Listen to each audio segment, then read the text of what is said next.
जय हिंद। सबको मेरा प्रणाम नमस्कार है। साथियों, झारखंड से सबक लेते हुए बिहार सरकार की आंखों की नींद चली गई होगी। जंतर मंतर से सबक लेते हुए बिहार की सरकार की आंखों की नींद चली गई होगी, क्योंकि झारखंड में सीजीएल का एग्ज़ाम कल देर रात और बहुत सारे एग्ज़ाम कल देर रात मुख्यमंत्री हेमंत सोरेन के द्वारा कैंसिल कर दिया गया है। तत्पश्चात बिहार में भी अभी इसकी संभावना बन रही है। बिहार में भी इसकी संभावना बन रही है और अगर इस बार कुछ सुधार नहीं हुआ तो आने वाले दिनों में इसमें सुधार की गुंजाइश कम है।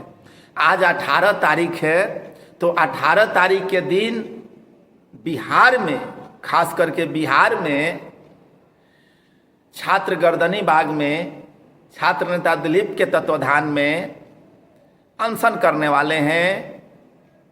तो इसमें कुछ पॉजिटिव बातें निकल के आएगी। जैसे पॉजिटिव बातें कि भैया जो बिहार की एग्ज़ाम होती है इसमें पारदर्शी बरती जाए।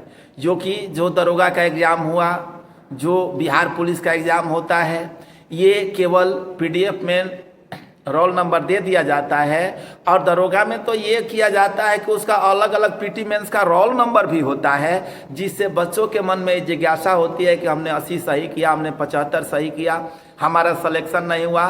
तो आप लोग बढ़ चढ़ करके बिहार के जो ये प्रोटेस्ट चलेगा आज 18 तारीख से, तो जितने लोग हैं, जितने छात्र हैं, लोग नहीं, जितने छात्र हैं जो वास्तव में छात्र हैं, उनको उस धरना स्थल पे पहुंचना चाहिए। टीचर को धरना स्थल पे, खैर टीचर तो देखिए रहे हैं, टीचर का कौन बात हो रहा है अभी। हाँ, एक बात और देखिए, यहाँ विपक्ष जरूर पहुंचेगा, यहाँ विपक्ष पहुंचेगा, चूंकि यहाँ बीजेपी की गवर्नमेंट है। तो विपक्ष वाले अपने रोटी सेकेंगे, तो विपक्ष वालों से सावधान भी रहना है। आपको उसके उकसावे में नहीं आना है, शांतिपूर्ण तरीके से प्रोटेस्ट करना है। जैसे जंतर मंतर पे हुआ तो शांतिपूर्ण तरीके से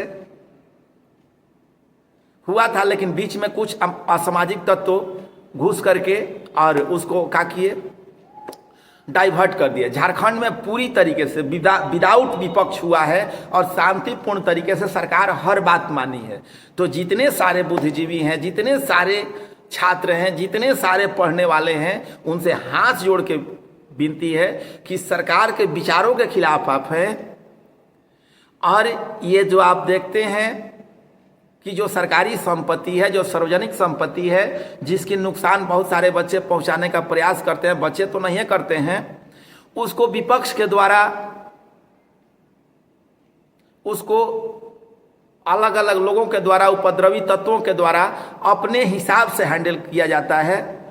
तो उसमें आपको नहीं पड़ना है, क्योंकि वो आपकी संपत्ति है। शांतिपूर्ण तरीके से उसका विरोध करना है, रिफॉर्म की मांग करनी है। किसी भी तरीके के असामाजिक तत्व से आप लोगों को दूरी बनाना है, क्योंकि पढ़ने वाले छात्र को एक एफआईआर के तहत उसका पूरा जीवन बर्बाद हो जाता है। इसलिए आप लोग बढ़ चढ़ के इस प्रोटेस्ट में हिस्सा लीजिए, ज़रूर रिफॉर्म होगा। अगर अब की बार रिफॉर्म नहीं हुआ तो अगले एक पीढ़ी तक रिफॉर्म नहीं होगा। इसलिए आप लोगों को सरकार के रवैये के खिलाफ, सरकार के खिलाफ, सिस्टम के खिलाफ करना है, न कि सार्वजनिक संपत्ति की नुकसान पहुंचानी है।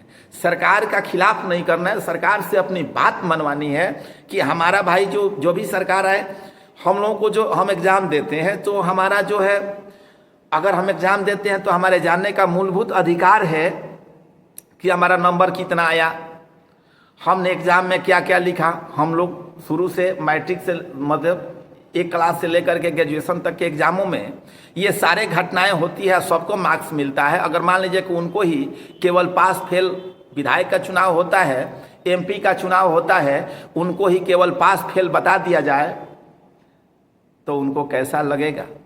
अगर उनको बता दिया जाए कि केवल पास फेल ही, आप पास हैं, आप फेल हैं, तो वो लोग मूल्यांकन कैसे कर पाएंगे कि हमारा कितना बूथ पे कितना नंबर मिला है, कितना वोट मिला है।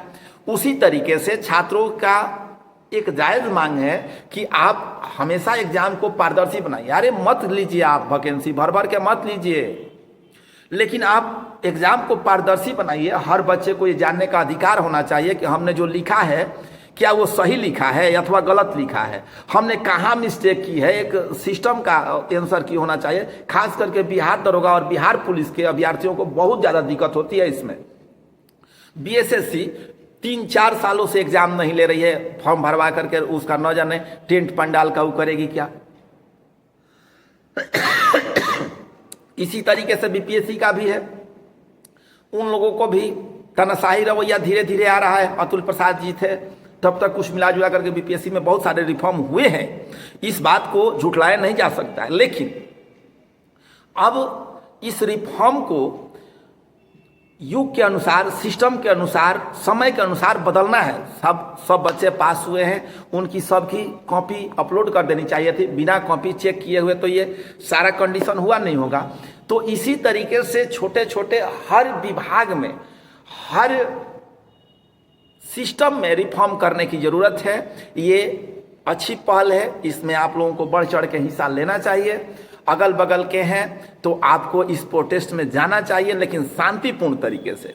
अब ये नहीं कि आप गए वहाँ उपद्रव करने लगे, यहाँ विपक्ष के हाथों में हैंडल दे दिए तो वो अपने हिसाब से राजनीतिक रोटी आ सकेगा, उसकी आपके भविष्य से कोई मतलब नहीं है। अब झारखंड में जो हुआ, इसमें क्या हुआ? इसमें यही हुआ कि बच्चों का जीवन बर्बाद हुआ। चाहे वो बच्चे प्रोटेस्ट करने वाले हों तो उनका भी 3-4 साल बर्बाद हुआ, और चाहे जो बच्चे किसी भी तरीके से नौकरी के अंदर चले गए हैं उनका भी जीवन बर्बाद हुआ। तो ये बर्बादी वाला जीवन कब तक चलेगा? नेताओं का क्या होता है, इलेक्शन होता है, उनका रिजल्ट आता है, वो लोग कुर्सी पर शपथ ले लेते हैं। अब देखिए ना, बांकीपुर में चुनाव हुआ, प्रशांत किशोर ने शपथ ले लिया। बिहार के युवाओं के साथ क्या हुआ? युवाओं के साथ फॉर्म भर देता है लोग, एग्जाम हो भी नहीं करता है, एग्जाम होता है तो उसका रिजल्ट नहीं आता है, रिजल्ट आता है तो उसका पीडीएफ आता है, पीडीएफ आता है तो उस बच्चे को पता नहीं चलता है कि हमने क्या लिखा है। इन सारे रिफॉर्म में आपके साथ की ज़रूरत है। तो आप लोग पटना गर्दनी बाग पहुँचिए, और इस पे वीडियो आते रहेगा, बहुत वीडियो लंबा हो जाएगा। आप लोग यहाँ तक आ गए हैं तो चैनल को सब्सक्राइब कर लीजिए। धन्यवाद।